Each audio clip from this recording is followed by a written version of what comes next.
bismillahir rahmanir rahim. Amin. Alhamdulillahi rabbil alamin. Amin. Rahmanir rahim. Amin. Maliki yawmiddin. Iyyaka na'budu wa iyyaka nasta'in. Amin. Ihdina siratal mustaqim. Amin. Siratal ladzina an'amta 'alaihim. Amin. Al-khairil maghdubi 'alaihim waladdallin. Amin. Wakari biye juma ye lahoroma dondo. Wakati ke juma do ya fa Allahu ta'ala ka ga dele. O yɛrɛ k'i bɔ a la hadamaden ni jinɛ ka taa se mɛlɛka ma an ma da foyi kama ala deli kɔ waati ki nka i k'a dɔn kunnafoni giriman bɛ bi jumadon in na an bɛ wele bila an karamɔgɔ ba ma min ye Usaz Bare Tarawele Bare Tarawele bi ye donba ye bi ye don barikama ye a silamɛya la min ni min don Usaz Bare salamu alaikum wa alaikum salam. Bare an y'i wele an zɔmina k'a dɔn k'a fɔ bi ye donba ye bi ye mun ye bi ye mun ye Daba Tunkara naam i ka se k'a faamuya kuma lasurunya la 1er janvier bɛ cogoya min na tubabuw bolo san yɛlɛmani bi de fana ye san tile fɔlɔ ni san kalo fɔlɔ ye Allahu akbar n'a fɔ ma ko jɔminɛ kalo ani mawuluduba tɔ tora kalo 2 de ye sisan Allahu akbar o bɛ kɛ san kalo 3nan Allahu akbar Alahu Taala ye koba caman kɛ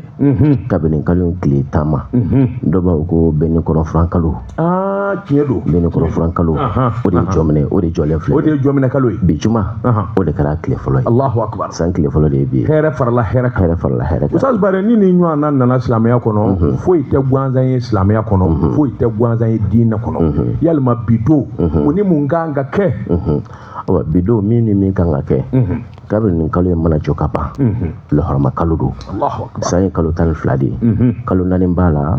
ko o ye lahɔrɔma kalo kɔrɔ ko o ye kalo gasimanw ye n'i ye ɲuman fitinin k'a kɔnɔ ala bɛ barajiba d'i ma ni donna ala yɛrɛ gasi la kɔnɔ daba o ye jurumba ye dɛ o de kalo jɔlen filɛ nin kalo bɛɛ lajɛlen de ye don barikamaw ye a tile 10 de koba caman kɛra ka bɛn o ma Firawuna halakira ka bɛn nin don a tile 10 de ma Asura don nin kalo in tile 10 a tile 10 don Allahu akbar Nabiyulahi Ibrahima a kisira ka bɔ tasuma la ka bɛn nin kalo in tile 10 de ma Allahu akbar Allahu akbar nin kalo in tile 10 Nabiyulahi Nuhu ka kulun a ye kalo 6 de kɛ ka munumunu a bɛ taa sabati judi kulu kan don min na o kɛra ka bɛn jɔn minɛ tile 10 ma Allahu akbar koba caman kɛra la dɛ koba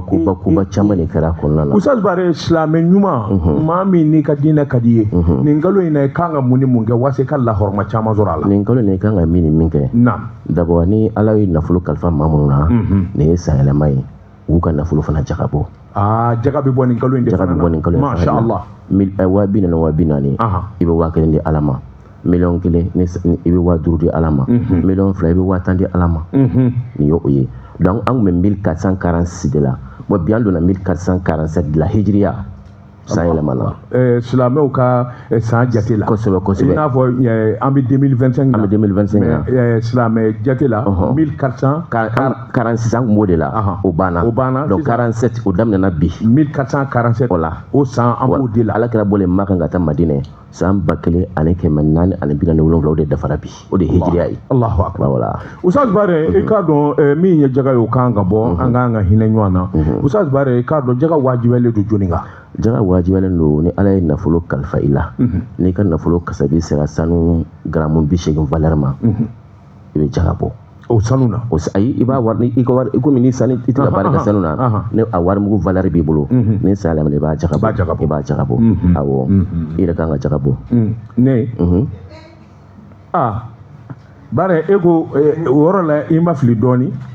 1,600,000 n'o sɔrɔ i bolo i kan ka jaga bɔ mara la wa mara la kɛ hali 5,000 tɛ ne bolo a b'a bolo ayi n ko bi cogo di wallahi bi hali 5,000 maralen tɛ ne bolo an bɛ juma na a ko wallahi n'an bɛ juma na a tun bɛ n bolo don de nka ɲinan Busa a tɛ yen ayi haramu hali 5,000 maralen tɛ ne bolo n'o maralen t'i bolo a ma wajibi i kan a fɔra ko n'a maralen de b'i bolo nka n'a valeur b'i bolo kun n'a valeur b'i bolo komi i ka mobili n'a ɲɔgɔnna ninnu o sen t'a la o sen t'a la voilà alhamdulillah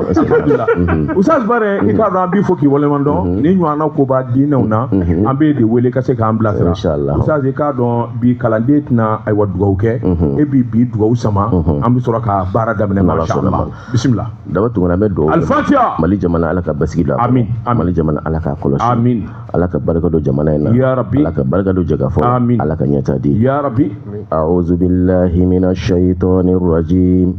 Bismillahir Rahmanir Rahim. Amin. Alhamdulillahi Rabbil Alamin. Amin. Ar-Rahmanir Rahim. Amin. Maliki Yawmiddin. Amin. Iyyaka na'budu wa iyyaka nasta'in. Amin. Ihdina siratal mustaqim. Amin. Siratal ladzina an'amta alaihim. Amin. Ghairil maghdubi alaihim waladdallin. Amin. Alhamdulillah rabbil alamin. Usal bare ni baraji sanware nyangma ya rabbi anga nyonzoro ni keneka ika nyafoli kanyi bare ni baraji kuga directeur fona ko monsieur le directeur wajabati ambe dugo kai ika don doni min ba kuna ala ka sa koro ya rabbi ala gerula aywa masha Allah aywa mamdu aga ta do afiala antna do da karamo taka masha Allah eleni sebon galani ko Ramoto watu ngara ndoko bala choko bedi wara tirigi nebe mbulo bugoka do mbi boni sebe mi nuka ma info matin sokomanda la kuna foni abolugo chien bawulo vla chien kemesegi muga ani woro ma mi nya sebe atwa de ko siku ani modi bokone u farla nyo anga ka sebe ninge wara tirigi ni senekela yimiri samia fa abinyani ni senge minge aka furukula ani mati nye aka sumana sigatola wara tirigi ka do semdete nyema kura imbora apumana wasiriki siga na ani joroba akapumana hal no ya soro makanga da directeur général la CMDT aka korofo minu vora makanga da la sabula ni ya le chien fole kapuma menye kulu geme dambele kulumege dambele wasiriki ka don apumana apumane minga senekalo ko nyu tulo sebe korofo wasiriki ika do sabula degu mimbula nyani mimbula ika do kulumege ayi dado de la ale dun wele la de CMDT aba asizabara kono wakati afrilembe muso shi katipi sabula geleya minu dadale do nyanga kacha wakati ya minu ana senekela ngana te onga dukolo ikaba fanda nyara wakati fo nogo ani angere de kakala o jorobe ore ki boy wakati nga muso ko nyela bora to ay wor ko adam ne ndeba mi nye ko sene na wi ye fere minge ikado jamana ma abini ka sandama dobo o wari sorolende bokatiri ke ikado u ka nyenema ya nafulu ubi fonvo ke bokatiri ke noye ubi bara kura minunge wasa samya kura ngaja o nafulu tubulo a wari bele jele bi jamana kana mi nye kulumege damele bokatiri ke ikado akumana ulidika sebede kala ko akotnyedo geleya minun bengalonde de ikado u bele jele nyebe ngeleya ina o nga geleya ina bi famu bokatiri ika do warko de do ni kinya fora mani bi abi famu PDG CMDT ako warko ere de do nga warko mi vana do watriki ika do songele do ka fo mi nye senekela o kore senena o kan na fulo jurubi jamana na o olu ni bangu de be nywana mi nye wari nzoro li nga gelebi ni kaduga nota ako do ningeraw sabula chama mbala minu nga war sorla to toro minyi watrika anafe bele jele ke mi ngoni mse kato ika don awajuru mi mbe CMDT kana korse na ka fanve awari mse ka soro chugo mina sabula ya jira ka fo jeu kaloi ni diba kalo mi vleno obi ban yororo ko kalo kura bi damene senekala o katiga ka fo bele jele kana fulo bi jigi ijufa kono o magai watriki ako kiboy ako minye ay won nogo koy no ye angere na nyona wi wasirga ako tinyana gelabe u yara don yoro chama be oluma angere soro ika don ay wa mi nya korosene na oton ji geledu wasirga ako juin kalo kle mo ga ni duru u ye sega like fournisseur minu milani angere wasirga nana ye ka fo chama vasane du wo ye kangare da chama de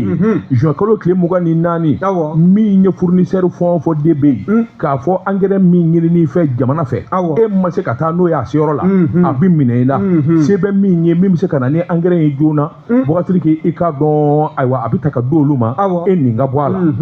nuku vololo la tise ni mawu nuku volola na be gele ai minu be angere ko ere nyedo nuku nya doluma kana damine clarita lawo ai bokatiri sebe ni kala ko akika do kulumege ato kulumage damɛlɛ PDG bɔgasiri k'i k'a dɔn a kumana ni sɛbɛ ye sɛbɛnnikɛla ko nin fɔn fɔra bɔgasiri k'i k'a dɔn awa n'i ko kɔngɔtɔ ma i sigi yanni sɔɔnijɛ to bi mɔ bɔgasiri k'i k'a dɔn i ye dɔ fara a ka kɔrɔtɔ kan a ko kɔɔrisɛnɛna minnu bi Kucala ani Doila olu kɔni ko samiyaji min n'a daminɛ nin filɛ nin ye olu ka wari sɔrɔbaliya bɔgasiri kɛ angɛrɛ sɔrɔbaliya a bɛ k'olu ma balawuba de ye i k'a dɔn kɔɔrisɛnɛna fanba bɛ Kucala mara la a caman y'a jira k'a fɔ min kɔni ye a bɔ bɔrɔ 15 ye olu labanna k'o de san u warijɛ la u y'o juru de ta min dala se 5000 ani 200 waasa u bɛ se ka sɛnɛ daminɛ n'i y'o wari yɛrɛ ta k'o lajɛ bɔgasiri ko fana farala juru de kan ka taa fara juru wɛrɛ kan a ko tuma olu dun b'a kɛ kɛcogo jumɛn in na dɔw yɛrɛ y'a jira n'a ma ɲɛ dɛ bɔgasiri k'i k'a dɔn min ye malo ye maaɲɔ i k'a dɔn ani a bɔ bolofɛn wɛrɛ olu laban bɛn'o dan ni ka bɔ kɔriko la bɔgasiri kulumege y'a jira k'a fɔ nin tɛ kɔrɔtɔko ye a mana tigɛ da o da la bɔgasiri k'i k'a dɔn jamana kɔni kuma in fɔra o ni bankiw kumana jamana ɲɛmaaso bara k'i sen don ko in na waasa wari in bɛ se ka sɔrɔ joona cogo min na nka gɛlɛya minnu fana bɛɛ ɲinɛ kana k'o kɔ bɔgasiri sɛnɛkɛlaw kɔni y'a jira u bara k'a fɔ ko wari caman sara la a ko olu ko i k'a dɔn 100 o 100 20 de sara la min ye awa jɛrɛjɛkulu n'o ye sɛnɛkɛla jɛrɛjɛkulu 100 28 bɔgasiri k'i b'a ye k'a fɔ 40 dama de ta sara la o tuma tɔ minnu bɛ kun o de ye ko fanba ye wuli ka jɔ bolo kan kɔɔrisɛnɛ min ye masigi ye bɔgasiri olu fana ni angɛrɛ ko bi ɲɔgɔn na kosɛbɛ min ye gɛlɛya hali u kan ka balo minnu san samiya donda in na i k'a dɔn a t'u bolo du caman bi yɔliyɔli la bɔgasiri dɔw kɔni y'a jira sa k'a fɔ min ye hectare min b'olu bolo hectare 8 olu laban bɛna hectare 4 dama de ta sabula samiyaji a kun bɔlen bɛ bi falen na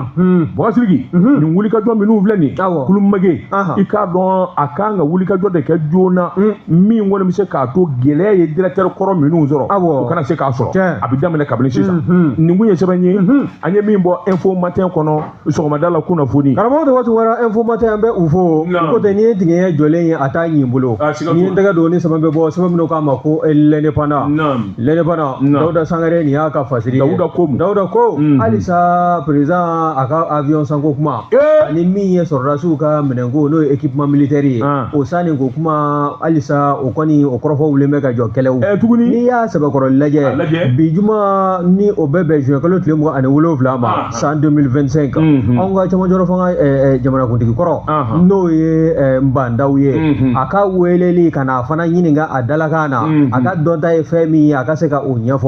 o kuma ninnu taabolo bɛɛ lajɛlen sariya o n'a ta k'o da kɛnɛ ka bi de n'i y'a sɛbɛkɔrɔ lajɛ min ye Nbandaw ye ale ye ministre de la défense y'a kɛ Alhaji Ibrahim Boubacar Keita ala ka hinɛ a la o ka jamanakuntigiya waati n'i y'a lajɛ mɛ kalo 2014 ka se janvier 2015 ma a ye ministre de la défense kɛ o kɔnɔna na wa jɔyɔrɔ wɛrɛw bɛ yen n'o ye transition ye hali n'a sɔrɔla a ma maana kosɛbɛ a y'o jɔyɔrɔw fana kɛ yanni asi minnu bɛ na ni kana ko ni ka u latile n'i y'a sɛbɛkɔrɔ lajɛ fasiriba ka fɔ la n'o ye Dawuda Sangare fulakɛ ko min ye bi a fɛ min ye juin kalo tile 26 tɛmɛlen n'o bɛnna alamisa ma san 2025 min ye maa caman ye olu welela k'o ɲininka ni sɔrɔdasiw ka minɛn sanko kuma ani jamanakuntigi ale ka avion sanko kuma na o dɔ bɛ tali kɛ colonel major Mamadou N Traoré kan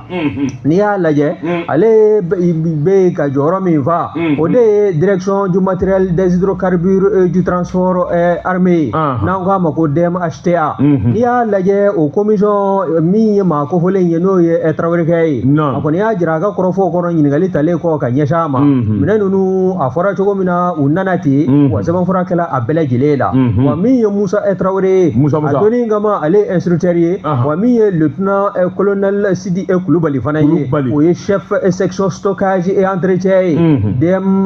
DMHTA fana na n'i ye ninnu bɛɛ lajɛlen ka kɔrɔfɔ lajɛ min ye kiiri tigilamɔgɔw ye n'o ye juges ye olu y'a jira k'a fɔ gafe min dila olu ma n'a bɛ u ɲɛkɔrɔ sɛbɛnfura ye k'u sigi an bɛ a la n'an b'a wele ko des documents falsifiés kɔrɔfɔ bɔ ka bin min ye colonel major Mamadou Mamadou N Traoré ye a kɔni y'a jira sa k'a fɔ min ye wulikajɔ ye ale bɛ min kalama fo n'o kɛra fili ye kɛ n'o tɛ sɛbɛnfura fɛn fɛn bɛ yen ale tɔ bɛ a la a tɛgɛnɔ bɛ a la wa a ka service n'o ye DMHTA ye o kase o de bɛ sɛbɛnfura ninnu kan nka min ye juge ye n'o ye kiiri tigilamɔgɔw ye olu kɔni y'a jira sa k'a fɔ min ye nin document ye minnu d'a ma olu ɲɛkɔrɔ maa kofɔlen n'o ye colonel major Mamadou N Traoré ye a tɔ de ba a la a tɛgɛnɔ t'a la n'o ye a ka signature ye wa min y'a ka service ye n'o ye DMHTA ye o fana o kase k'o tɛ sɛbɛnfura ninnu kan min ye Mamadou N Traoré colonel major a y'a jira k'a fɔ a bɛ se ka kɛ fili ye wa i b'a sɔrɔ dɔ fana kɛn bɛ ka sɛbɛnfura lawuro dɔ dilan cogoya wɛrɛ la n'o tɛ sɛbɛnfura fɛn fɛn tɛmɛna a waati k'ale to o jɔyɔrɔ in na a ye baara o baara kɛ o de ye ka seereya kɛ a yɛrɛ la wa n'o fana tɛmɛna ka bɔ yen i b'a ye fana k'a fɔ a donni kama fana min ye Musa Traoré ye ale ye instructeur ye ale fana tun bɛ DMHTA la o fana y'a jira k'a fɔ min ye formation caman ye ale o taara kɛ a fɛ dɔw kɛra Mali la yan dɔw taara kɛ a fɛ Burkina fo ka taa se Faransi ma wa min ye ale ka seereya ye o ɲɛsin bɛ mobili fɔra ko minɛn minnu sanna kɛrɛnkɛrɛnyala min ye kɛlɛkɛminɛnw ye sen naani bɛ minnu kɔrɔ n'o ye véhicule minnu n'olu kɔni n'a jirala k'a fɔ k'olu sanna n'o wariw bɔra an ka wagande kɔnɔna na k'a bɛɛ lajɛlen kɔni a fɔra cogo min na a kɛlɛ ten wa a bɛɛ lajɛlen a commande kɛlen kɔ a dilalen kɔ k'a ban a nana wa sɛbɛnfura kɛla a kelen-kelenna bɛɛ lajɛlen na wa min ye lieutenant colonel Sidi Kulubali ye ale y'a jira k'a fɔ min ye commission d'inventaire des véhicules ye o de ye kɛlɛminɛn minnu sanna marifaw bɔ o la mobiliw bɛ o la o nalen ale fana ye fɛɛrɛ sugu bɛɛ lajɛlen kɛ bawo ale tun bɛ commission kɔnɔna na o commission min n'o bɛ kɛ sababu ye ni k'a ko bɛɛ lajɛlen fɛsɛfɛsɛ an ye fɛn minnu laɲini kɛ yalima a dafalen nana wa walima fiɲɛ bɛ fan dɔw la minnu nana minnu b'an bolokɔrɔ yan wa ale y'o bɛɛ lajɛlen sɛgɛsɛgɛ k'a jira k'a fɔ ɲɛfɔliw la ka ɲɛsin kiiri tigilamɔgɔw ma k'a ko k'a sɛbɛkɔrɔ jɛlen don wa min ye k'a taa ni ka segin jɔn ko ala sɛbɛnfura minnu kɛla a la commission d'inventaire ka baaraw kɔfɛ ka ɲɛsin nin kɛlɛminɛ ninnu ma a sɛbɛnfura bɛɛ lajɛlen dafalen don wa a bɛɛ lajɛlen kɔni tɛgɛnɔ bilalen don maa bɛ se k'a fɔ sa waati ni don nataw kɔnɔna na min ye cɛkɔrɔba ye bandaw yalima a bɛna wele wa walima a tɛ wele k'a fana ɲininka a dalakan na o ko in o sariya o bɛ tigɛ bi de ka bɛn bi juma ma juin kalo tile 27 a bɛ min dɔn 2025 a ka t'o fɔ awɔ nin ye sɛbɛn sɛbɛn min y'a salo ka bɔ lɛnɛbana kɔnɔ Dawuda Sangare a ka fasiri don karamɔgɔ dɔ n'i ye suba kɛmɛ k'a gɛrɛjɛgɛ ka di a bɛ dugu min na jama de ka di kana sigo la ne ko bala cogo bɛ di wagatigi n bɛ n bolo bɔgɔ ka don n bɛ bɔ ni sɛbɛn ye sɛbɛn min n'u k'a ma nouvelle horizon ɲɛdankura sanfiɲɛ mana wuli ni bama bolila k'i suru baji kɔnɔ a ma siran yen y'a ka so de siga t'o la wagatigi k'a dɔn i dabɔra ka don fɛn min na n'o ye nin wari dunko kuma in ye avion min zana ani maramafɛn minnu zana ɲininka a waati la Ibrim Boubacar Keita ka waati la kiiri in de bɛ senna dɛ wagatigi k'a dɔn ko ɲɛ ka se ka dɔn ka ɲɛfɔli kɛ o de la wele baraka bila maa caman ma i n'a fɔ minnu gérera ko kɛra minnu ɲɛna wagatigi k'a dɔn kununko ani kunnasiri kiiri wagatigi k'a dɔn da wulila a sonkala ma ye e ko dɔw yɛrɛ laban na min ye ministre Sadio Kamara i k'a dɔn sɛbɛnfura minnu bara ka bɔ a bolo k'a fɔ ko jalaki bɛɛ yalima u t'a yɛrɛ wele sa wa sɛbɛnfura in a bara k'a bɔ yɔrɔ jumɛn a ɲɛ ka se ka dɔn sabula sɔsɔliba de donna i k'a dɔn PV ko kuma in na fasiriba ko a ko wele bilala min ye sɛrɛya ye n'o ye n k'i ɲininka colonel Mamadou Togo colonel major ani Mahamadou N Traoré wagatigi ka taa se général Musa Dabitaw wagatigi i k'a dɔn procès verbal o de sɛbɛnfura minnu b'a a yamaruya k'a fɔ nin ko in kɛra ni bolonɔbila sɛbɛnw ni kasiw b'a la wagatigi dɔw bɔra u ka sɛbɛn dɛ u ka fɔla i k'a dɔn olu t'a dɔn sɛbɛn dilanna cogo cogo o tuma jɔnni de fana birilen bɛ dibi la ni ka taa ko in namara walima ka nkalon da ninnu na sɛbɛnnikɛla ko o kuma de tun bɛ sen na surunin donbaw ka taa se ayiwa minnu kɔni bɛ sariya kan ka kɛ u caman y'a jira procès verbal minnu bara ka jira wagatigi olu ma sɛbɛn u bolonɔ tɛ wa i k'a dɔn olu t'o kalama ka sababu kɛ fɛn caman ye sɛbɛnnikɛla ko a nana se waati ma ba masa Sisɔkɔ o min o ye ɲininkali kɛ a ye ɲininkali kɛ k'a fɔ contentieux o de ye jamana yɛrɛ min bi jamana i k'a dɔn tɔn kɔfɛ ka se k'ale ka hakɛw ɲini a y'o ɲininka i k'a dɔn o tuma nin sɛbɛnfura ninnu a ye nin bɔ yɔrɔ jumɛn in dɛ wagatigi k'a dɔn kɔrɔfɔ nana bala a balanen min kɛ maa minnu be ni ngali baraka kula bɔgasiri ko olu kɔni y'a jira k'a fɔ nin fɛn caman be nin sɛbɛnfura in caman be dabɔra ka don a caman na bɔgasiri i k'a dɔn a ma ko olu ɲɛna u m'o sɛbɛnfuraw sɛbɛn o tuma sɛbɛnfura ninnu dun bɔra mini ni dun y'a ta k'a lajɛ contentieux de nana ni ayiwa nin procès verbal ye bɔgasiri a nana se yɔrɔ dɔ la sonondonbaw yɛrɛ ko o tuma u dun de wele bila minisiri Sadio Kamara ma a ka contentieux sɛbɛnfura minnu bara ka buru ka bɔ yen yalima o dilanna yɔrɔ jumɛn ye o tuma sɛbɛnfura i k'a dɔn nkalon de b'a la wa namaraw don wa ɲininkali kɛra sabula sonondonba yɛrɛ de y'o fɔ a laban na ka yafa deli kɛ kuma min bɔra da bɔgasiri k'a ko nin ko minnu filɛ nin min ye Mamadu Eni Traoré bɔgasiri a y'a jira k'a fɔ procès verbal ka taa se ŋi ɲininka Musafa Darabo bɔgasiri i ka don u y'a jira k'a fɔ sɛbɛnfura fɛn o fɛn nana n'o ye u ye minnu jira olu ka sɛbɛn tɛ nin Mahamadu Bobo Jalo o y'a jira sa k'a fɔ kabini kunun ko kunna sini ko i k'a dɔn min kɔni ye nin kuma in ye u bɛ taa ka sɛgɛ nin na o tuma min yɛrɛ don sa n'o bɛ kɔrɔfɔ in yɛrɛ nɔgɔya ka baara yɛrɛ bɛɛ lajɛlen ban min ye procès verbal be ni contentieux ko k'a bɛna n'a ye u k'olu bɛɛ lajɛlen de sama ka bɔ a la sabula olu dan t'a si la a si tɛ yen k'a fɔ kala bɛ se ka turu min kan min bɛna kiiri nɔgɔya a bɛ se ka k'o de ye Haruna Keita ale fana ni sorondonba ye a y'a jira k'a fɔ ko minnu filɛ nin ye bɔgasiri nin bɛna ko in yɛrɛ a bɛna fiɲɛba de don a la walasa k'o ɲɛ ka se ka dɔn k'o ka se ka faamuya o tuma maa minnu bɛ ni jalaki b'u kan walima u ye sɛrɛ ye olu yɛrɛ bolo n'o ye sɛbɛn minnu kɛ walima sɛbɛn min b'u bolo bɔgasiri k'i k'a dɔn baara ka k'o kan Gizo Bernard Kakore o fana ye sorondonba ye bɔgasiri a y'a jira k'a fɔ contentieux ka dossier a baara ka dossier minnu bɔ dibi la dossier ninnu u y'a bɔ yɔrɔ jumɛn jɔnni de y'a dilan jamana de ye o contentieux ye jamana de ye kɛ ale de bɛ jamana défense ta n y'o f'i ye o o baara ka na ni dossier minnu ye bɔgasiri a ma faamu dɛ siga tɛ min na a laban o laban a bɛna kɛ ko balanen ye k'o kɛ Kulubali o kɔni y'a jira k'a fɔ dossier minnu ni contentieux bɛna n'a ye k'a fɔ k'olu ka bɔ a la ale fɛlafɛ t'o ye bɔgasiri kumaw kɔni balana sorondonbaw ani kiiritigɛlaw ni ɲɔgɔn cɛ sɛbɛnnikɛlaw ko a mana tigɛ da o da la tiɲɛ ɲinini bɔgasiri a bɛ se ka maa bɔ fɛn caman kan wulikajɔw ni jateminɛ e ko kiiri in yɛrɛ bɛ danga min na a k'i ne ka fori saden nin kun ye sɛbɛn ye an ye min bɔ nouvelle horizon kɔnɔ ɲɛdangura karamɔgɔ tuma nouvelle horizon an bɛ u fo ni n tɛgɛ don ni sɛbɛn bɛ bɔ sɛbɛn minnu k'a ma ko la lumière AM Touré nin y'a ka fasiri ye Touré ko min ye anw ka politique tɔn jɛkulu kɔrɔw ye o ɲɛmaw e ko wulikɛn tɛ o nɔfɛ wa a kɛn bɛ Suba ani Ɲɛgwan olu ka wulikajɔ ye n'i y'a sɛbɛnkɔrɔ lajɛ wulikajɔ min da bɛ ka ɲɛsin o ma o de ye ko nafolo min dala ka di u ma n'a bɔra Wagande kɔnɔ n'an bɛɛ jɛ wari don o min dil'u ma kabi san 2000 ka na se 2025 ma u ka ɲɛfɔli kɛ a ko kan wa min ye nin juin kalo min n'an b'a la ka tɛntɛn ka taa o kuncɛyɔrɔ la o tile 30 san 2025 o de t'an bɛ ka di u ma yan'o cɛ min ye cour suprême ye o section des comptes sɛbɛn parti politique ɲɛmaa bɛɛ lajɛlen ka taa nafolo min dilen bɛ ka taa ni a fɛsɛfɛsɛli gafe ka taa da kiiri tigilamɔɔw ɲɛkɔrɔ o min bɛna kɛ sabu ye ka ko caman lajɛya bawo farasiba ka fɔla n'o AM Touré ye journal La Lumière kɔnɔna na ale kɔni y'a jira k'a fɔ min ye nin hakilina ye n'i y'a ta k'a lajɛ a kun tɛ dɔwɛrɛ caman fanga ɲɛmɔgɔw nafɔra dama ka na se bi ma u kɔni b'a la ka ko bɛɛ lajɛlen de dɔdɔli ma k'a bɛɛ lajɛlen sɛgɛsɛgɛ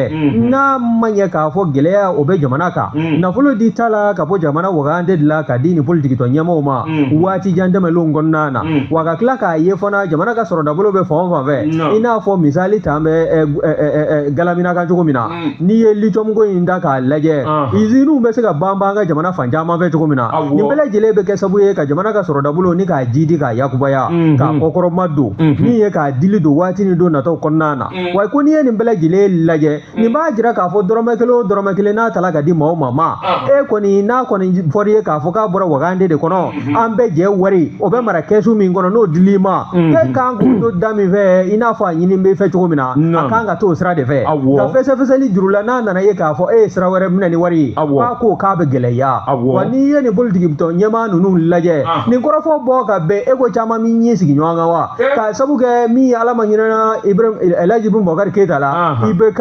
o y'a ka fanga min dafiri k'a to a ka deuxième mandat la i n'a fɔ maa dɔw yɛrɛ tun b'a fɔ an bɛ fasirikɛbaa fɛ n'o AM Touré ye journal La Lumière kɔnɔna na Docteur Choguel Kokala Mayiga Mutaga Tali Modibo Sidi Beye ka taa se Imam Mahmud Diko ma ninnu de de farala ɲɔgɔn kan ni ka Elhaji Ibrahim Boubacar Keita Ala ka hinɛ a la k'a ka fanga k'a diyagoya Ndaraki ka bɔ a bolo tɔɔrɔ ma ni si ta n'i y'a sɛbɛkɔrɔ lajɛ e ko caman tɛ nimisa kɔnɔna na bi wa bawo a tun bɛ caman kɔnɔ jɔyɔrɔ minnu bɛ yen Makan mana n'i m'o sɔrɔ Elhaji Ibrahim Boubacar Keita ka fanga fɔralen ka bɔ a bolo yalima n tɛna o jɔyɔrɔ k'o sɔrɔ teliya la wa walasa Makama ani lafiya ni damu min kan ka ta jɔyɔrɔ ninnu sɔrɔli kɔfɛ n ka se k'o fari da wa ɲininkali bɔ bɛ ka kɛ nka n'i ye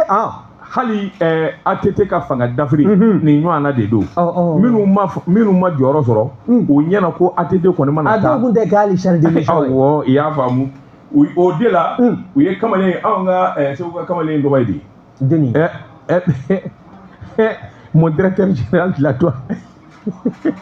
a tɔgɔ sa Kania Moro Kania min ye fanga dafiri sa ATT cɛ tɔgɔ sa Amadu Aya sa nɔgɔ capitaine an b'a dɔn maa ni jalan bɛ ɲɔgɔn na waati dɔ an bɛ paw kan n ko journaliste b'a fɔ de ko capitaine général Aya sa nɔgɔ parce que ale ka généraliya in sera ka d'a ma politiciens nana k'ale ɲɛmɔgɔ ka sin ka na ten k'a nɛgɛ ka dɔnkili da don min a fɔra ko président fila bɛna jigin aéroport la yan k'o bɛna CEDEAO ka kuma na Umaru Mariko ni a politique ma u ye mɔgɔw bɔ ten ka sin ka t'u firi aéroport kɛnɛ kan olu segira kabini o kɛra ne ko in banna koyi ne ni minnu bɛ ɲɔgɔn ko wallahi ko banna n ko nin y'a bannen de pewu o don de kun y'a ka fanga sigi don ye nka i n'a fɔ ale yɛrɛ nakun kun ye tile filaja ye a kɛra ɲɛna o olu de nana fara ɲɔgɔn kan k'o fanga sinsin ne k'u bɛ min dɛ a politique maw bɛ min ni min ma boli o sara ni min ma sa o degunnen don bi jamana janfali maanifin janfali ala t'a to i la i tɛ sa n'a ye ko n'i bɛ janfa kɔlɔsi i b'a fɛɛrɛ walahi ala t'a to i la fiyewu o kelen de nana kɛ Ibrahim Boubacar Keita la a filɛ nin ye ala ka hinɛ bɛ k'a la nin politique maa ninnu kɛlen k'u ka proposition kɛ ka na a ko n sɔnna a ka fɛn bɛɛ ma nka min ye n jɔyɔrɔ in ye a y'o to n bolo u ko ayi ne yɛrɛ de ma bɔ a la ni tɛ la e yɛrɛ de bi bɔ a la a bɔra a la aw tora a la bilen anw n'an tɛgɛ bɔ sɔrɔdasiw bolo ka to a kuma anw denmisɛnninw kɔnɔ o kuma danga de b'anw kɔ ayi denmisɛnninw ka kuma de don o kuma danga de b'anw kɔ anw bɛ ninnu an bɛ sɔrɔdasiw tɛgɛ bila ka taa an tɛgɛ di jɔnni ma an b'an yɛrɛ fa wa naam min ye fasirikɛla ye n'o ye A.M. Touré ye ale kɔni y'a jira sa i n'a fɔ i bɔra ka kuma min fɔ sisan min ye sɔrɔdasiw ye ko jɔn ko ala k'an tɛna an tɛgɛ bɔ u bolo ni ka taa sigi politiki maaw ma ko bawo k'o ye Babuguni ka baara ye ka segin kɔ wa ko min ye anw ka taabolo ye o de y'an bɛ taa sa an tɛ jɔ tuguni o de nana ni politiki maaw ninnu ka tɔnw dulonni ye k'a baara bɛɛ lajɛlen ye k'a ban k'a filenkolonci ni k'a dakolonci maa o maa bɛ yen sa ko politiki suma b'i fɛ min kɔni fɔra ye o de ye i k'i ka baaraw ni k'a bolo kan n'o tɛ ni minɛ n'a baaraw lawaleyali la o bɛ taa a tɔn a ɲɔgɔnyew bɛ a tɔnsugu bɛ taa kɛ maa minnu ka loteliw la walima a bɛ kɛ maa minnu ka du kɔnɔna na n'u y'i sɔrɔ bɔnɛka sanni ka bɔ i ɲɛna nin ye wɛsɛbɛ ye sɛbɛn y'a salo ka bɔ la lumière kɔnɔ A.M. Touré a ka fasiri don hali saliba tɛmɛnen na i y'a dɔn u tɔgɔ dulokiba jɛ don ka taa ɲɔgɔn ko u bɛɛ y'i ta kɛ téléphone ye u b'a dɔn e ka kuma ye tiɲɛ ha wallahi saliba tɛmɛnen na an bɛ taa fara ɲɔgɔn kan ka taa salima dugawu kɛ bɛɛ y'i ta kɛ téléphone jɔ cɔ ala k'an ka seliw diya ne ko fa tɛ mɔgɔ la o sɔrɔsiw sɛbɛn dɔɔnin Boubacar ne bɛ bolo Boubacar don min bɔ ni sɛbɛn ye sɛbɛn min n'u k'a ma la révélation ko dogolenw k'u da kɛnɛ kan a bolo ko siɲɛ 600 siɲɛ 90 ani siɲɛ 1 min ye Amadu Tijani Dansɔgɔ nin y'a ka sɛbɛn ye Boubacar i k'a dɔn ŋana dɔw bɛ dibi la a bɛɛ ta n'i tora ka filɛli kɛ u ka baara ni jɔyɔrɔ min b'u la jamana kɔnɔ i bɛ se k'a dɔn ten kɛlɛw a ko kamalen dɔ bɛ i k'a dɔn jamana in masakɛ nɔfɛ a bɛ Asimi Goyita i k'a dɔn a b'o nɔfɛ kamalen u k'a ma Komanda Demba Daw ne ko n de don wa cɛ jɛman in ale don a ko bɛ ka musi de bilen b'a fɔ Asimi a bɛ komi Gana a Gana bɔlen de don nin ye maliyɛn yɛrɛ de awɔ olu ka musokɔrɔba ye suraka di ye cogo ye wa oui nka Dawi ni bɔbɔ tɛ a bɛ kɛ fɛn de miyaga ye ayiwa ko nin kana siko kɔnɔ Komanda Demba Daw awɔ Boubacar wa tɛ kuma sɛbɛnnikɛlaw de fɔ a ko nin kamalen wagati k'i i k'a dɔn an baro la a ye nin fɔ wagati k'i t'o ye abada a tɛ kuma wagati k'i k'a dɔn ani maa tɛ gɛrɛ ɲɔgɔn na maa jugu tɛ dɛ ala y'a da nin dacogo in de la a ti dɔwɛrɛ dɔn baarafin kɔ o de la min ye a wa directeur de cabinet ye i k'a dɔn masakɛ bulon kɔnɔ Denba Dawu Asimu Goyita y'a wele ni ka bila a kɛrɛfɛ wagati n tɛ foyi dɔn baara kɔ a k'i ɲɛ b'a buluku in na cogo min wagati k'i baara ni fin kamalen in ka baara y'o de ye sɛbɛnnikɛla ko a ko maa caman bɛ jamana kɔnɔ dɔw yɛrɛ b'a fɔ ko maliyɛn tɛ nka n'i y'a ta k'a lajɛ maliden de don a wa kun ni kun wagati k'i k'a dɔn sɔrɔsiya a y'o baara kɛ jamana kɔnɔ commandant Denba Dawu 34e promotion EMIA wagati k'i k'a dɔn a ye wulikajɔ minnu kɛ ka se ka nin jala in sɔrɔ dɔw yɛrɛ ma s'a ma baara kolo girinw ani ladamu wagati k'a ti kuma hali kunnafoni di walima kunnafoni di siraw la k'a fɔ i b'a jɔlen ka kuma wagati k'o ka dɔgɔn dɛ a ko k'i bɔ yen min ye Asimu Goyita ka danama belebele don sabula danama don maa kolonenba wagati n'i y'a mɛn technocrate tubabukan na o ye baarafin o kɛbaw ye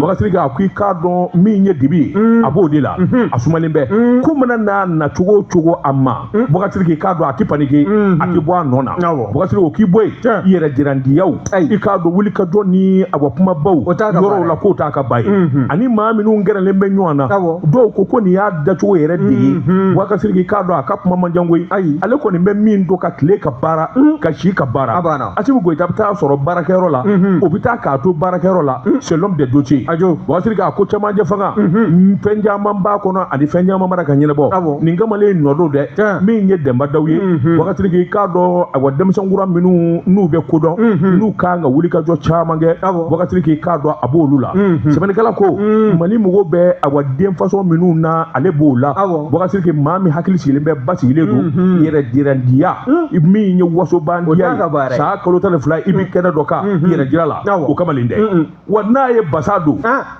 ko sɛnɛ ɲɛ bɛ basa duloki la a kan na i ɲɛ delilen tenni na n'i ye fini wɛrɛ y'u kan na hali Asimu kelen ka forokɛ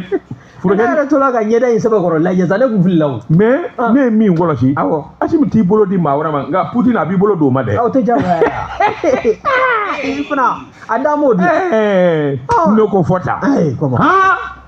Rusi jamana in na ne ja tigɛra o ne ko ni Poutine y'i bolo tan di a ma o n'a y'i bolo da disi la k'o bɛ kɛ cogo di bolo tɛ da disi la a bɛ di parce que o bɛ confiance de ko fɔ ça c'est la confiance awɔ danaya n'o tɛ bolo da disi in na kɔni n'a ni ne ye ɲɔgɔn ye don o don n'a ko a b'a bolo da disi la ni mɛn tora a bolo ka k'a tufa n b'a fɔ cɛw a toro ne ka kɔnɔ yan ni gardiw ye min da e kan ne bɔra yen i bɛ fa toro la jeli jeli o ne jeli bugɔ ni u ye e kɔni b'a fɛ ka yɛlɛ ka taa jamanakuntigi na ka kɔrɔ dɔrɔn sira o sira fitinin fara kumaba kan e kɔni b'a fɛ ka nin sira bɛɛ taa Bouakari n t'a dɔn n b'i ye ka nin f'i ye a fɔ n ye jeli Bazumana ba ala ka hinɛ a na Musa Tarawele b'a tanifila fili la tuma min a n'a ka bereminɛ kɛnɛ kan Musa Tarawele de ye foli kɛ ale tɛ yeli kɛ ale kɔni girinna ten a bɛ Musa Tarawele fa ɲini k'a bɛ t'i tɛgɛ don ma gardiw sera ka don u ni ɲɔgɔn cɛ a ma nɔgɔ k'u bolo da disi la u b'a ɲɔni Musa ma kuma na nin ye de n bila Musa Tarawele sera ka pere kunna a ye Bazumana bɔ to yen dɛ a taamana ka na ten a y'i yɛlɛma a ɲɛ tɛ maa na a t'a dɔn maa min don Faden Zago Faden Gardi yɔrɔ dusu bɔra e tɛ foyi ye Faden Gardi kɔ n'i bɛ se ko la e bɛ don ne nin cɛ Faden Zago Faden Gardi o b'a la minɛ sa parce que jeli kuma na i bolo don karamɔgɔ Dafa Tunkara ni n tɛgɛ don ni sɛbɛn bɛ fɔ sɛbɛn min k'a ma ko le triomphe du Mali min ye Sanu ye nin y'a ka fasiri ye Sanu ko k'an ka taa Topo Jara la Jara Topo olu ka baara bɛn bɛ fɛn min ma jɔn ko Ala ko maa bɛ se ka jigin da u kan bi n'i y'a lajɛ topographie ka taa se BTP ma n ka baara bɛn bɛ nin ma fɛn hakilina in n'o ye cakɛda in ye a sigila sen kan san 2008 wa n'i y'a lajɛ n'o ye Jara Topo ye o ka wulikajɔ a n'u ka galabutigiya a kɛla sabu ye sugubulon caman bɛ o sen yela o la u yɛrɛ sigiyɔrɔ bɛn bɛ Kalabankura sud extension ma wa n'i y'a lajɛ baara minnu dala ka kalifa u la u ka cɛkɛda in dayɛlɛli fura dama ka na se bi ma a baara bɛɛ lajɛlen a kɛla ni ka taa gun ka tila k'a bɛɛ lajɛlen kɛ nimisi wasa ye wa min ye ni entreprise belebele ye n'o ye Jara Topo ye u bɛ baara minnu kɛ o dɔ filɛ nin ye o de ye foro bɛ maa minnu bolo n'u b'a fɛ ka a morcellement kɛ k'a tigɛ ni k'a kɛ dutɛrɛnw ye u ka baara bɛn bɛ o ma wa min ye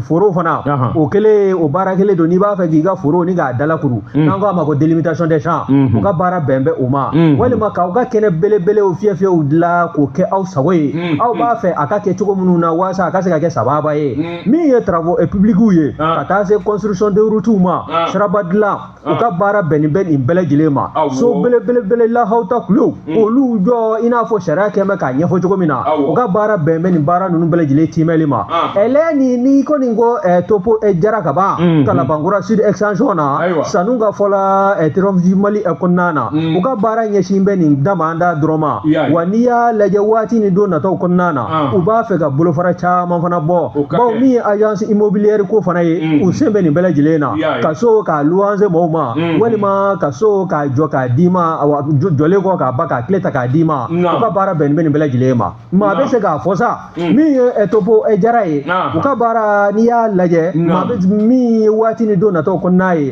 jigisigi entreprise do société do min kɔni ni a bɛ se ka kɛ an bɛɛ lajɛlen ye jigisɛmɛyɔrɔ ye Kalabankɔrɔ sud extension o kɔnɔna na nin ye sɛbɛn sɛbɛnna y'a salo ka bɔ le Triomphe du Mali kɔnɔ sanu a ka fasiri Babajirigi n bɛ n bolo bugɔ ka don n bɛ bɔ ni sɛbɛn ye sɛbɛn min n'u k'a ma aujourd'hui bi tile min ye Mali Ecofi News o don wa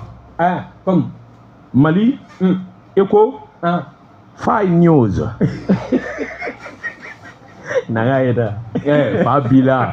i kalanen don bɛn gilan bɛ ka tɛmɛ i ka goyi Mali Ecofi News Babajirigi i k'a dɔn ngana ma man di fo ko bilen don go don Babajirigi an bɛ donni mina i ko bi sɔrɔsi tile Mali i k'a dɔn kadiriba dɔ bɛ taa ka y'an ka farafinna kunna dɔ wɛrɛ m'o kɛ Babajirigi an ka da an ka jamana kadiriw la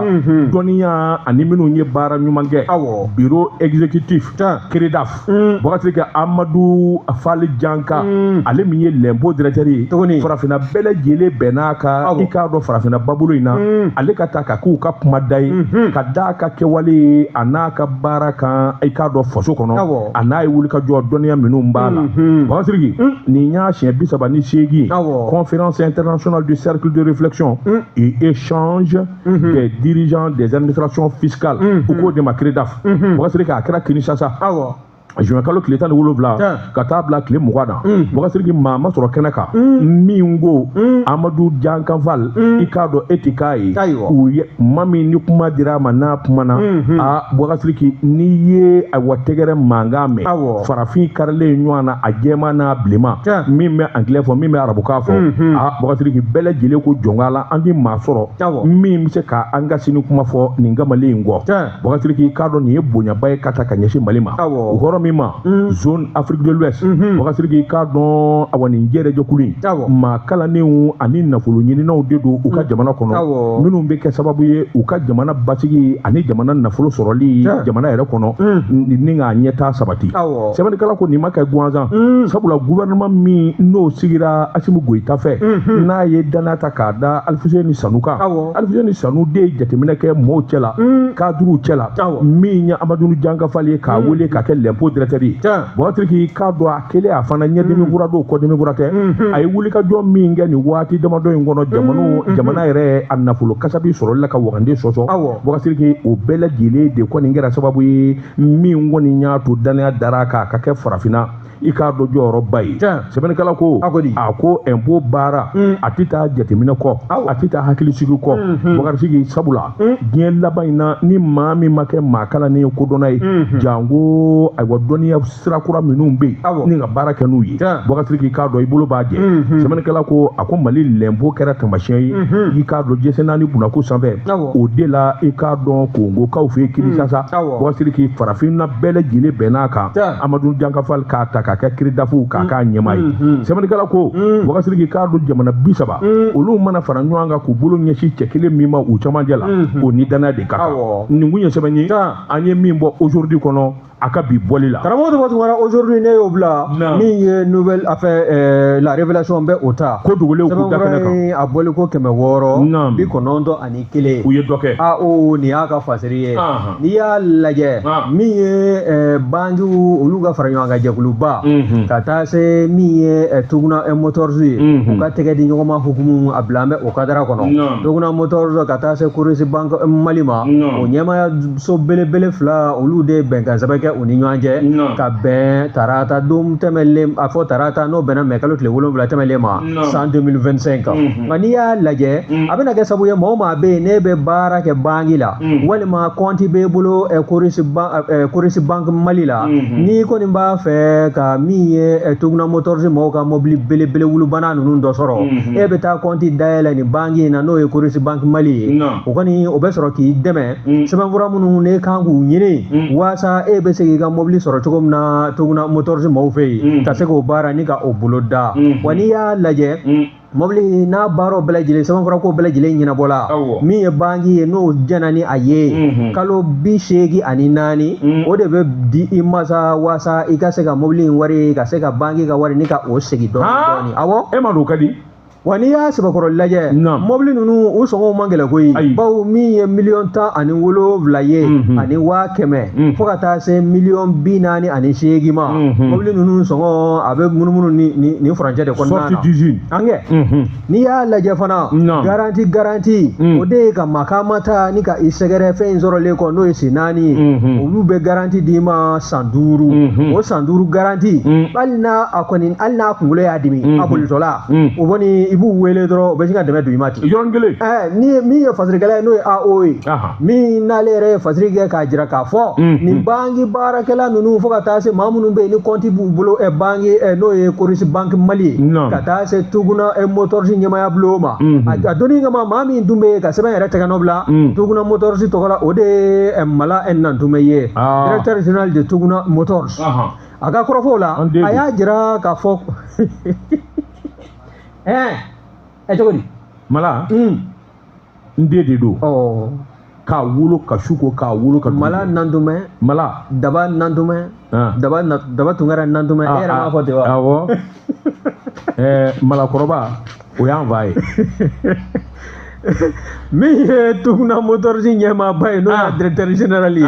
Mala Nantume ale y'a jira k'a fɔ o ni Coris Bank Mali ka tɛgɛdiɲɔgɔnma hukumu in kɔnɔna na jɔnko ala k'a sɛbɛkɔrɔ bɛɛ fo a bɛna kɛ sabu ye maa caman bɛ yen mobili ko bɛ maa minnu ye ni musaka dafalen tɛ u bolo o ka tɛmɛ nin sira in fɛ waasa min ye Tuguna Motors ka mobili belebele ninnu ye n'o y'a katikatiw ye senjan fara sensuru kan o ka se ka dɔ sɔrɔ o la ni ka o kɛ i ta ye ɲɛmaaba Coris Bank Mali ɲɛma n'o ye Aissata Kone ye Madame Siribe ale fana y'a jira sa k'a fɔ bangi bɛ bɛɛ lajɛlen ka bila la client fara min ye Tuguna Motors ɲɛmaw ye bɛɛ lajɛlen bɛ fo wulikajɔ la sɛbɛnfura in ko a hakilinaw k'a kun b'u o kulu 2 bɛɛ lajɛlen hakili la ko k'a kɔnɔko ni k'a ɲɛnamaya ka bɛn ni mɛ kalo tile 7 tɛmɛlen ka bɛn arabadon dɔ ma san 2025 jɔnko ala nin bɛna kɛ ko ye ko min kɔni n'a bɛ bila tarikuw kɔnɔ wa a bɛna kɛ sabu ye fana maa o maa bɛ yen ni mobili ninnu ko b'i ye Tuguna Motors ka mobiliw e ka se ka dɔ sɔrɔ a la k'a sabu kɛ Coris Bank Mali o ka dɛmɛ ye nin ye sɛbɛn cogo min na y'a salo ka bɔ la révélation kɔnɔ AO a ka fasiri Bakasiriki i k'a dɔn n dɔgɔnin min ye alu kuma denkɛ ye Sadia kuma denkɛ Banbagaji n b'a fo ni k'a waleɲuman dɔn Mamutu Kamara bolo bugɔ ka don n bi bɔ ni sɛbɛn ye sɛbɛn min n'u k'a ma liyara da o don Bakasiriki Bego m'u bila bɔli la taalen ɲɛfɛ n'a bɔliko hakɛ f'i ye sɛbɛnnikɛla a k'a de ko Alexis ko a k'i k'a dɔn Bamakɔ ani Mali yɛrɛ kurukara bɛɛ min ye taa ka segin ayiwa taama ye Bakasiriki bolimafɛn kan ka lakodɔn ka taamasiyɛn k'a la min b'a to hakaja i k'a dɔn a kunkolo tɛ chauffer jango Mali bi danga mina bi bamanjɛ kɛwale n'o ye awa terroriste ni binganikɛlaw ye o don u ka yaala fɛ fanba ye moto de ye moto belebele ninnu jayara an ka jamana kɔnɔ Boubacar i k'a dɔn waati dɔ sera sa min kɔni ye wulikajɔ u ka kɛ Madinɛ i k'a dɔn a kun ye kuma in fɔ Boubacar nka n'a ma lajɛ ka ko in bila bala joona Boubacar nafa caman de b'a la sɛbɛnnikɛla ko maa caman ye ko in jateminɛ k'u n'a kɛ Ibrahim Boubacar Keïta tile la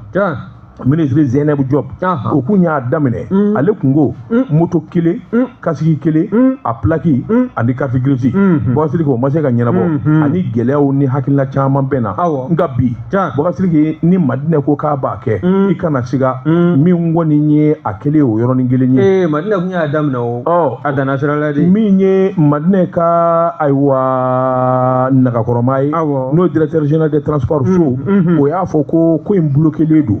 blocage fanba de ye i k'a dɔn fɛn caman ye moto ninnu nani jamana kɔnɔ exonération de b'a caman na Boubacar o de b'a bali dédouanement na o man kan Boubacar a ko binganikɛlaw kɛwale binganikɛla ayiwa minnu bɛ yaala Mali kɔnɔ a caman bɛ yaala moto de la ni moto belebele ninnu moto caman de bɛ jigin don o don kɛsu de bɛ jigin a bɛ tɛmɛ douane nagakɔrɔ maa tɛ k'u ɲininka Boubacar sɛbɛnnikɛla ko n'a dun dédouané la a bɛ kɛ sababu ye moto in kelen-kelenna bɛɛ lajɛlen taayɔrɔ ka se ka dɔn maa min ni maa min ta don ka se ka dɔn o y'a nafa dɔ ye wari bɛ sɔrɔ ka bila Wagande kɔnɔ ONT ale bɛ se k'a carte grise dilan Boubacar nin bɛɛ lajɛlen ye nafa de ye min ye moto ye plaki ka k'a la carte grise ka k'a la moto sen fila o de ko don Boubacar n'o fana kɛra hali polisiw ka ɲɛmaa min ye Aga Ahmedou o y'a jira hali ni moto kɛra suɲɛfɛn ye moto min mana tunu Boubacar a sɔrɔli bɛ nɔgɔya kosɛbɛ sabula ni numéro d'immatriculation b'a la Boubacar k'a dɔn i bɛ se k'o bɔ de k'o fili nka a na sɔrɔ o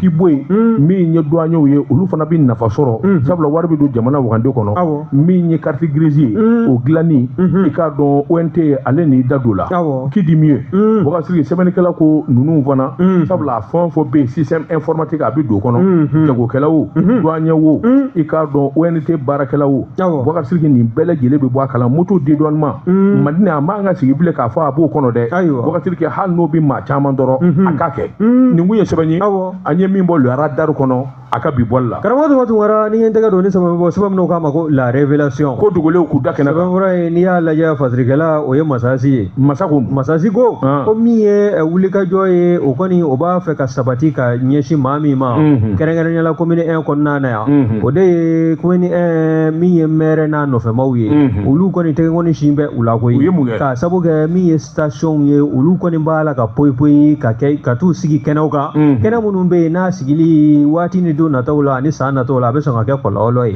i y'a sɛbɛkɔrɔ lajɛ min ye nin station d'essence ye n'o ye taji feere yɔrɔw ye kɔni a tɛnkun bɛ ka sigi ka tɛnkun magasinw de la walima moto parking fo ka taa se min ye maanifinw sisow ye nin station ninnu a n'a yɔrɔ caman ninnu station ninnu kɔni poyilen bɛ ka t'u jabaala kɛ yen fan fɛ wa n'i y'a lajɛ a station fana n'a bɛ sigi a kan ka yamaruya ɲini yɔrɔ caman na mairie o ɲɛmaaya bulon o sen bɛ a la ka taa se direction nationale de la géologie des mines n'an k'a ma ko DNGM ninnu bɛɛ lajɛlen u sen kan ka don station sigili baaraw la nka nin caman bɛ yen bi olu kɛlen bɛ ka nin station ninnu k'u ɲɛ tugu a sigili kan nka waati nataw ni don nataw kɔnɔna maa tɛ gɛrɛ kunnafoni ni gɛrɛgɛrɛ maa to o laɲini n'a kɛra kɔlɔlɔ ye diɲɛ don o don maa caman b'i da sɔrɔ a la wa n'i y'a lajɛ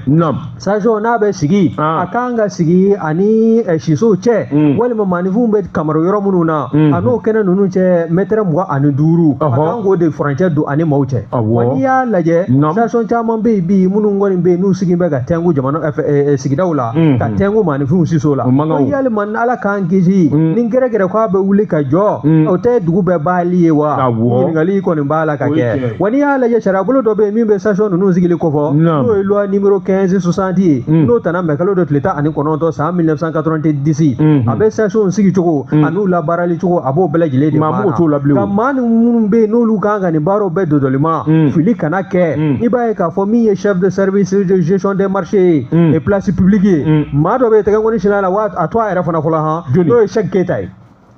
Cheikh Keita mairie la kɛ ko mairie jumɛn mairie jumɛn sigida fɔlɔ mairie commune mairie ale de to a fɔlen bɛ wa jere jakulu do fana sigila sengo sigida folo en fana konna na ya munu ngoni keme ka jira ko lu su no te sekke ta kan haglina ka ta yana bo ko mi yen sa so nunu ye o mana sigi o sigi togo nu ta togo nu labarali togo ko sekke ta ka ba bele jile kalama wa kata soro la kololo chama be sa so nu chama sigila wa je dongo do na ko ni na kera kololo ye o bele jile be wele wa mi ye kiriti lamo ye ulu na